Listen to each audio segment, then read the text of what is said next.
Hi, I'm Anthony Shave. In this session, you will learn about delegation, about why this simple skill is so important, and about how you can become a master at it. Let's start by defining delegation. Delegation is to entrust a task or responsibility to another person, typically someone who is less senior than you. It is not ordering or telling someone to do something. It's asking someone to do something, and asking it in a certain way, with clear explanation, guidelines, explicit expectations, and agreement. So why is delegation so important? Well, let's start by me asking you a few questions. Do you often feel overwhelmed with too many tasks to do? Do you work excessively long hours? Are deadlines often missed? Do you spend most of your time doing tasks that other people could be doing when you should be leading, managing and coaching? Do your team members know exactly what is required of them? Well, if you do delegate well, you will have motivated team members that know exactly what is expected of them. You will be a better leader and manager and get promoted faster. You will have more time to focus on the things that you should be doing. Your team will need less supervision and they will feel empowered, and you will feel less stressed. You'll get more done in less time, and you can focus on what's important, like the vision, strategy and coaching. If you don't delegate, you will not be a better leader or manager, and you probably won't get promoted. Your team members will not know exactly what's required of them. You may make bad decisions. They will keep coming to you for assistance, and they will waste time doing things that are not required. They will feel confused, and you will feel more stressed than overwhelmed.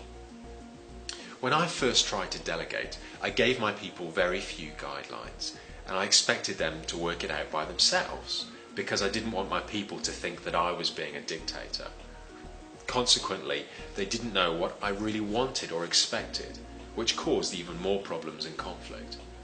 We wasted time and I got frustrated, and so did they. I thought I was being hands-off and trusting them, but without enough guidance, we just wasted a lot of time. Now I do it differently. I now use the principles of effective delegation, and things are much better. People know what's expected of them. They take ownership for their work. They learn new things. And I get more time to focus on what's important, like client development, strategy and coaching. Let's now look at the underlying principles here of delegation. Firstly, you can't do everything by yourself. You need other people. There is too much for you to do on your own. Secondly, other people need to know what's expected of them and how to solve problems if they have them.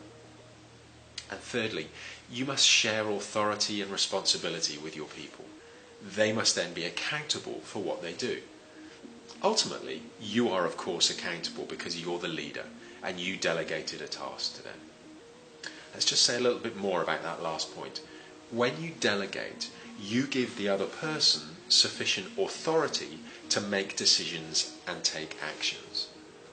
They are responsible for getting the task done and deciding how it's to be done within the guidelines that you've given them.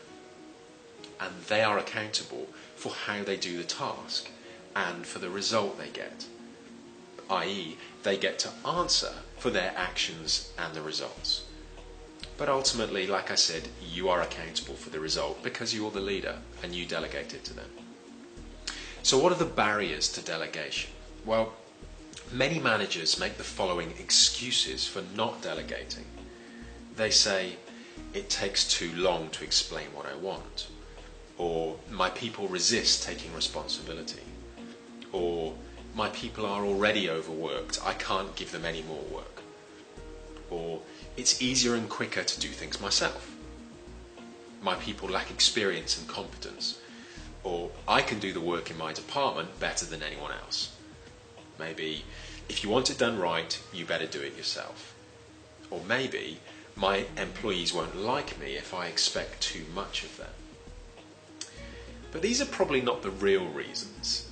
The real reasons are probably the following beliefs. I'm the manager, and so therefore I should be in control. Or perhaps I'm more comfortable doing what I've always done, and if I gave that to someone else, I would need to learn new things. Maybe. Or I might get into trouble if the other person does things wrong. So please think for a moment, why don't you delegate? Honestly, why don't you delegate more? Of course, sometimes your people will resist your efforts to delegate to them. They may feel that they don't know how to do what you're asking of them. They may feel that you're imposing more work on them. They think they will not get any reward for doing the extra work. Or maybe they think that they might get criticised if they fail. So let's now look at actually how to delegate successfully.